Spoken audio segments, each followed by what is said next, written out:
Telugu serial నటులిద్దరూ చనిపోయారు. బుల్లితెరపై విషాద ఛాయలో అలుముకున్నాయి. నిజమే, మనిషి ప్రాణం విలువ తెలిసిన ఎవరికైనా ఇది బాధ కలిగించే వార్త. సీరియల్ యాక్టర్లు పవిత్ర, చంద్రకాంత్ల వరుస మరణాలు వారి మధ్య బంధాన్ని తెలియజేస్తున్నాయి.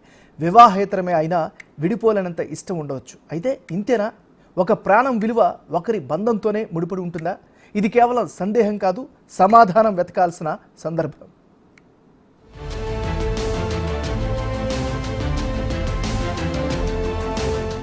టీవీ ఇండస్ట్రీలో నెలకొన్న ఈ విషాద ఘటన 2 తెలుగు రాష్ట్రాల్లో సంచలనంగా మారింది.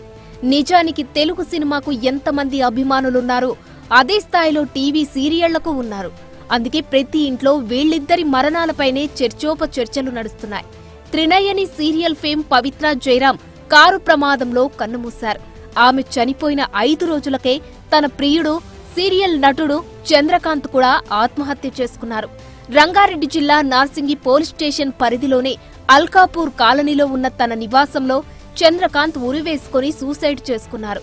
విషయం తెలుసుకున్న పోలీసులు ఘటనాస్థలికి చేరుకొని కేసు నమోదు చేసి దర్యాప్తు చేస్తున్నారు. ఆత్మహత్యకు గల కారణాలపై వివిధ కోణాల్లో విచారణ చేస్తున్నారు.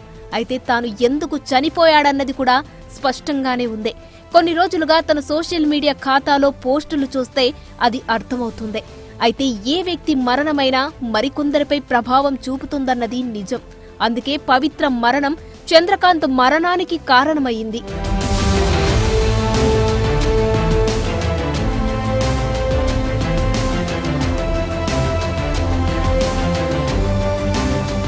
నటుడు చంద్రకాంత్ కు భార్య, 2 పిల్లలు ఉన్నారు. అయితే 6 ఏళ్లుగా త్రినయని సీరియల్ నటి పవిత్ర జయరాంతో సహజీవనంలో కూడా ఉన్నాడు.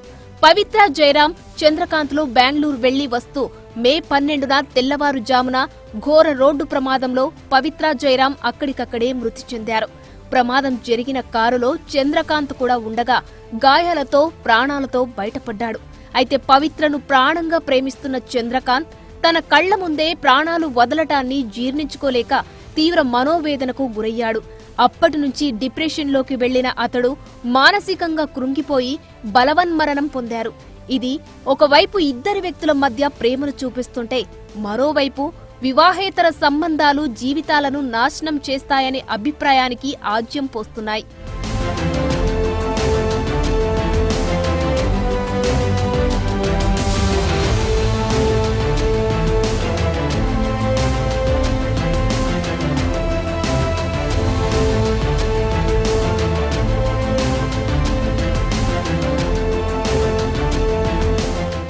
మే 17 రాత్రి తన నివాసంలో ఉరివేసుకుని చనిపోయారు చంద్రకాంత్.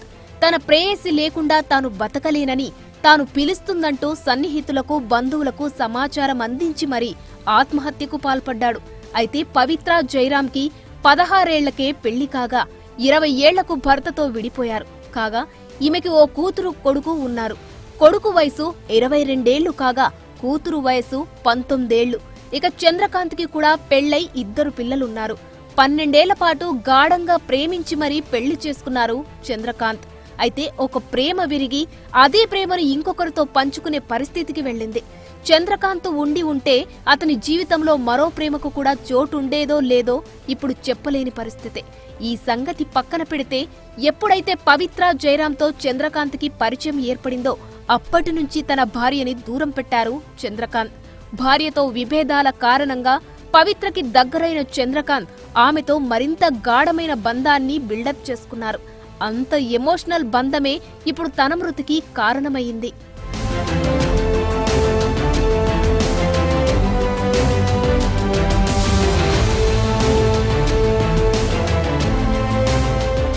అప్పుడెప్పుడో 100 ఏళ్ల క్రితం తెలుగు కవి రాయప్రోలు సుబ్బారావు ఓ కాన్సెప్ట్ ను పరిచయం చేశారు. దాని పేరు అమలిన ప్రేమ. అంటే మలినం కానిదని అర్థమవుతూనే ఉంది. ఇక కవి రాసిన పదం ఎగ్జాక్ట్ గా ఇది కాకపోయినా ప్రేమకున్న చాలా అర్థాల్లో ఒకటిగా కవి రాసిన పదానికి ఈ అర్థం తీసుకొని కొన్ని విషయాలను అర్థం చేసుకోవాల్సి ఉంది. ప్రేమలో పవిత్రం, అపవిత్రం అనేవి 2 ఉంటాయి. ఇవి 2 ప్రాణాలు తీసుకునేంత స్థాయికి తీసుకెళ్తాయి. అయితే ఇక్కడ జరిగిన ఆత్మహత్య పవిత్రమే కావచ్చుగాక. మరి 12 ఏళ్లు గాఢంగా ప్రేమించి పెళ్లి చేసుకున్న చంద్రకాంత్ చూపించిన మొదటి ప్రేమ అపవిత్రమైనదని అర్థం చేసుకోవాలా? అది కూడా కాదు. ఆరెంజ్ అనే తెలుగు సినిమాలో ప్రేమ పర్మనెంట్ గా ఉండదనే కాన్సెప్ట్ ప్రకారం కొందరు దీన్ని సమర్థిస్తారు కూడా. అంతవరకు బాగానే ఉంది. మరి ప్రాణాలు తీసుకుంటే ఆ ప్రేమ గెలుస్తుందా అంటే వారి వ్యక్తిగతంగా ఈ అంశాన్ని అర్థం చేసుకోవాలి. కాని వ్యక్తి అంటే ఓ సామాజిక జీవి. సమాజంలో లేకుండా వ్యక్తి ఉండలేడు. కాబట్టి ప్రేమ అనేది వ్యక్తిగతం కాదు, ఇద్దరికి సంబంధించిందే. ప్రాణం కూడా అలాగే, ఇద్దరికంటే మించి చాలా మందిని ప్రభావితం చేస్తుంది.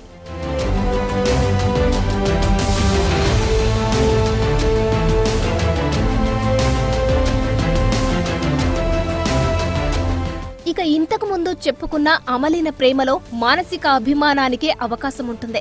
శారీరక సౌఖ్యమనే బంధానికి ఇది చాలా దూరంగా ఉంటుంది.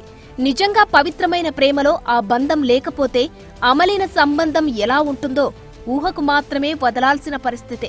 ఎందుకంటే కవి చెప్పిన అలాంటి ప్రేమ తెలుగు సినిమా ఆరెంజ్లోనూ లేదు, ప్రస్తుత ప్రపంచంలోనూ కనిపించలేదు.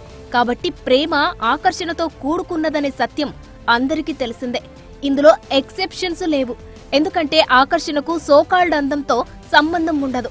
అందుకే ఇద్దరి మధ్య ఏ బంధం ఉందో దాన్ని బట్టి వాళ్ల అనుబంధం అర్థం చేసుకోవాల్సి ఉంటుంది. ఇక్కడ చంద్రకాంత్ మరణం విషాదాన్ని కలిగించినా అతను తన భార్య పిల్లలను పట్టించుకోకుండా పవిత్రతో సంబంధాన్ని కొనసాగించడం కొందరు సానుకూలంగా తీసుకోలేని పరిస్థితి.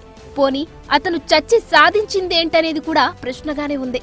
చనిపోయే ముందు అతను పవిత్రను తలుచుకుంటూ ఇన్స్టాలో పెట్టిన పోస్టుల కింద చాలా మంది ఇలాంటి కామెంట్లే పెడుతున్నారు. తన భార్య, పిల్లలు, పోని పవిత్ర పిల్లలు, వీరిలో ఎవ్వరిని బాధ్యతగా స్వీకరించలేకపోయాడు చంద్రకాంత్. ఇదే చాలా మందిని ప్రశ్నించేలా చేస్తోంది.